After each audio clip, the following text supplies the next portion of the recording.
Ito po yung unit number 1 po. Ito po yung gate. Ganyan din po kapula yung bubong natin. Kung ano pong pagkapula niya, ganyan din po yung sa bubong.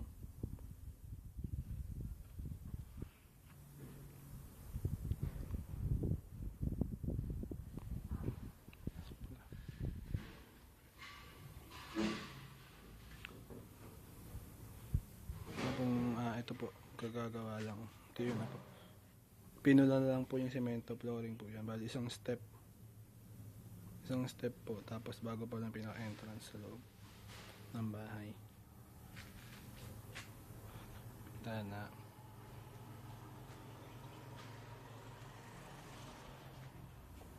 Galing po sa bakod dito, ayan po. Siguro mga 1 meter po yung allowance para po may mga magalawan po sila sa loob.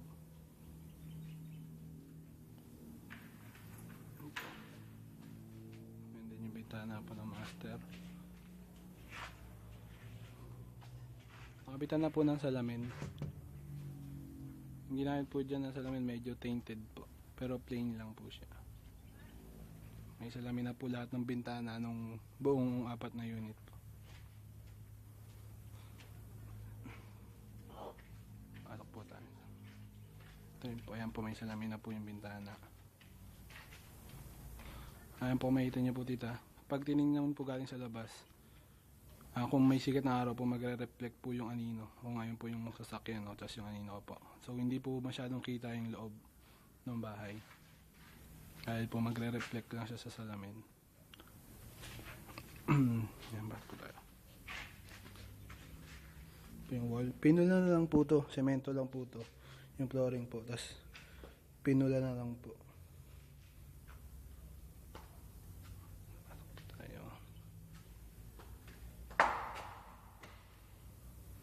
Ayan po.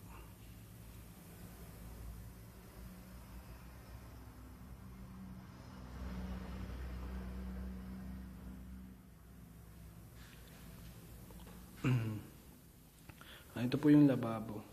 Entrance po lababo. Ito po kinabit na po yung faucet po. Puti po yung kulay. Open. Bali po tito yung 4 na unit, kompleto na po eh. Kulang na lang po yung tubig tsaka kuryente po. Pag natap po yun, pwede na tiran eh. Ito naman po yung ilalim ng lababo po. Yun po yung ilalim, tiniles na lang po, according po sa flooring. Tapos yung wall niya po, kininis po, tapos pininturahan na lang po. Nung the same color po nung sa wall niya. Yun po.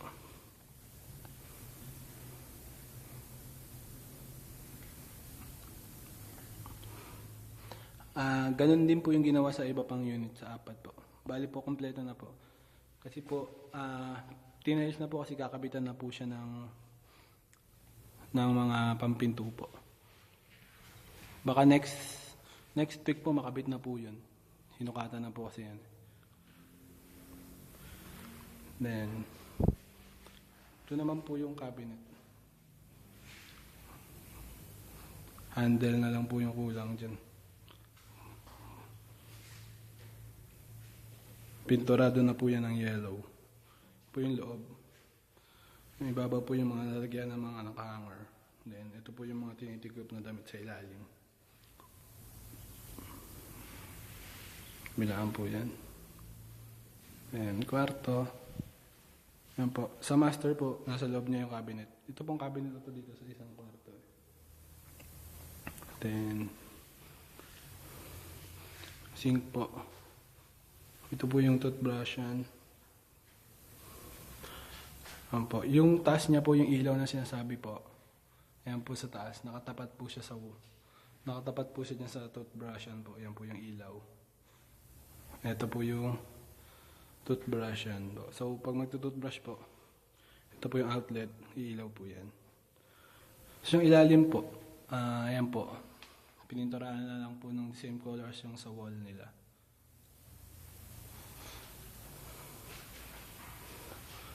Yan po yung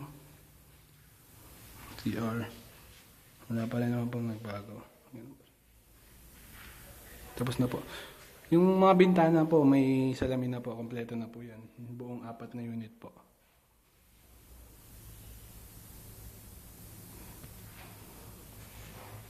Pwede po rito, sa toilet.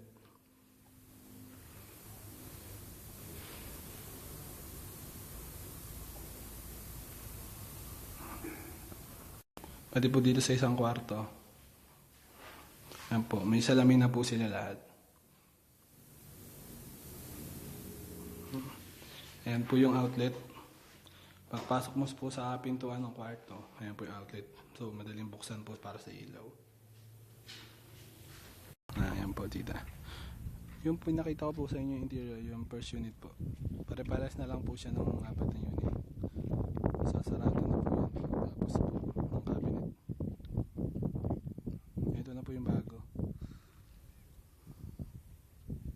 Yung pang-5, pang-6 po. Pang-7, pang-8. Pang-9, tsaka po pang-10. Ito po yung pang-7 unit, tita. Yung mga poste po niya nabuhusan na po. Yung mga poste na lang po sa ibabaw ang hindi pa. Yung asintada po halos kompleto na po. Ito po yung pang-7. Simula po dyan hanggang doon po sa wall na yan po yung pang-7th unit. Ito po yung 8, 9, then 10. Patok po tayo dito sa 7 unit. Napatambakan na po ni Papa to. So may tambak na po siya. Yung mga tao po hindi na po hirap. So dalawa pa rin po yung kwarto. Yan po yung kitchen area, then dining, sala. Ito po yung kwarto po. Yung mga sintada po, ayan po. Kompleto na po halos. Babaw na lang po. Kulang. Ayan po. Then ito po yung toilet. Then bago po dito yung dudugtong pa po dyan. Ayan po. Ayan po. May hukay pa po dyan eh. Dito po yung magiging shower po. Yan pa po sa area na yung shower. Dito naman po yung lavabohan. Toothbrushan po. Sa area na yan. May hukay pa po. Ayan ang po. Ayan po yung mga bintana, mga grills po ng bintana. Kabit na rin po. Kaya hindi pa po kompleto, mga harap lang po yan. Mga medyo malalaki pa. Yan po yung pang-8. Ito po yung pang-9. Yan, yun po yung pang-10.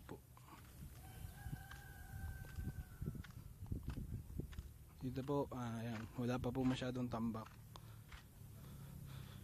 O makikita nyo po, putik pa po, hirap pa pong pumasok. Ayan, ito po yung pang-10 unit.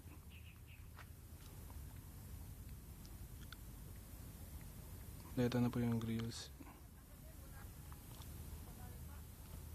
Ayan po. Ayan po yung mga stock na hollow block. So ayan po yung pang-10. Nandito po ang andun.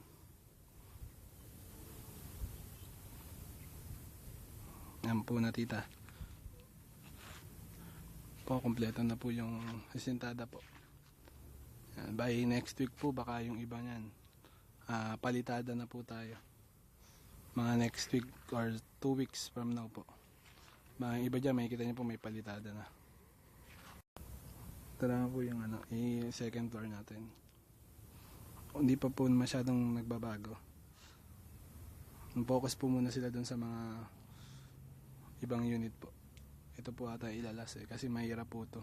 Ang buhos po sa ibabaw.